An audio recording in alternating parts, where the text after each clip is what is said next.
Operation സിന്ദൂറിന്റെ പശ്ചാത്തലവും ഭീകരപ്രവർത്തനത്തിനെതിരെയുള്ള ഇന്ത്യയുടെ പോരാട്ടവും വിദേശ രാജ്യങ്ങൾ സന്ദർശിച്ച് വിശദീകരിക്കാൻ കേന്ദ്ര സർക്കാർ രൂപീകരിച്ച സർവകക്ഷി പ്രതിനിധി സംഘത്തിലേക്ക് കോൺഗ്രസ് MP ശശി തരൂരിനെയും ക്ഷണിച്ചു.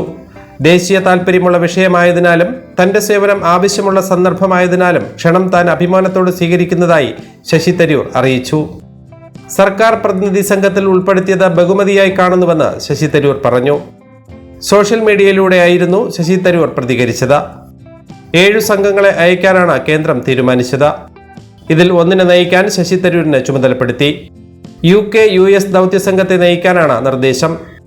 പ്രതിനിധികളെ നിർദ്ദേശിക്കണമെന്ന് ആവശ്യപ്പെട്ട് കേന്ദ്രമന്ത്രി കിരൺ റിജിജു പ്രതിപക്ഷ നേതാവിനോട് ആവശ്യപ്പെട്ടു. പ്രതിപക്ഷ നേതാവ് 4 പേരെ നിർദ്ദേശിച്ചതായി കോൺഗ്രസ് നേതാവ് ജയറാം രമേശിന്റെ എക്സ് പോസ്റ്റിൽ പറയുന്നു.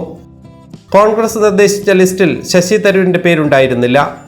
കോൺഗ്രസ് നിർദ്ദേശമില്ലാതെ തന്നെ തരൂരിനെ പ്രതിനിധി സംഘത്തിൽ നേതാവാക്കി വിദേശത്തേക്ക് അയക്കാനാണ് കേന്ദ്ര സർക്കാരിന്റെ തീരുമാനം. കേരളത്തിൽ നിന്ന് ശശി തരൂർ, ET മുഹമ്മദ് ബഷീർ, ജോൺ ബ്രിട്ടാസ് എന്നീ MPമാരും മുൻ കേന്ദ്രമന്ത്രി V മുരളീധരനും വിവിധ സംഘങ്ങളിലായുണ്ട്. 10 ദിവസത്തെ ദൗത്യത്തിനു മുൻപ് MPമാർക്ക് വിദേശകാര്യ മന്ത്രാലയം മാർഗനിർദ്ദേശം നൽകും. ഗൾഫ് രാജ്യങ്ങളിലേക്കുള്ള സംഘത്തിന് BJP MP രവിശങ്കർ പ്രസാദ് നേതൃത്വം നൽകും. മുൻ മന്ത്രി സൽമാൻ ഖുർഷിദാണ് ജപ്പാൻ, ദക്ഷിണ കൊറിയ, സിംഗപ്പൂർ എന്നീ രാജ്യങ്ങളിലേക്കുള്ള സംഘത്തെ നയിക്കുന്നത്. കനിമൊഴി, സുപ്രിയ സുലെ, ഏകനാഥ് ഷിൻഡെ എന്നിവരും ഓരോ സംഘങ്ങളെ നയിക്കും. പാകിസ്ഥാനും വിവിധ ഭീകര സംഘടനകൾക്കുമെതിരെ നടപടിക്കുള്ള നീക്കങ്ങൾ UN ഉൾപ്പെടെ കേന്ദ്രം ആരംഭിച്ചിട്ടുണ്ട്.